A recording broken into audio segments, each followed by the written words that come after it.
La sai l'ultima.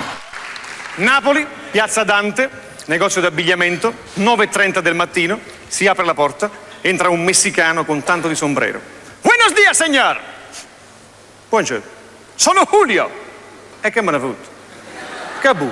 Quanto costa il cavozones? Che? Il cavozones? Il pantalone.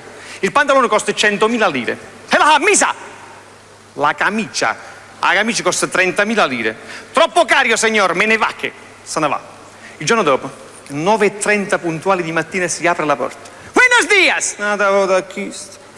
Sono Julio. Ussaccio, si è venuto pure io. Che bu? Quanto costa il cavozones? Te l'ho detto pure ieri. 100.000 lire. E la camisa? Sempre come ieri, 30.000 lire. Troppo caro, signor. Me ne va che. Se ne va nada voto.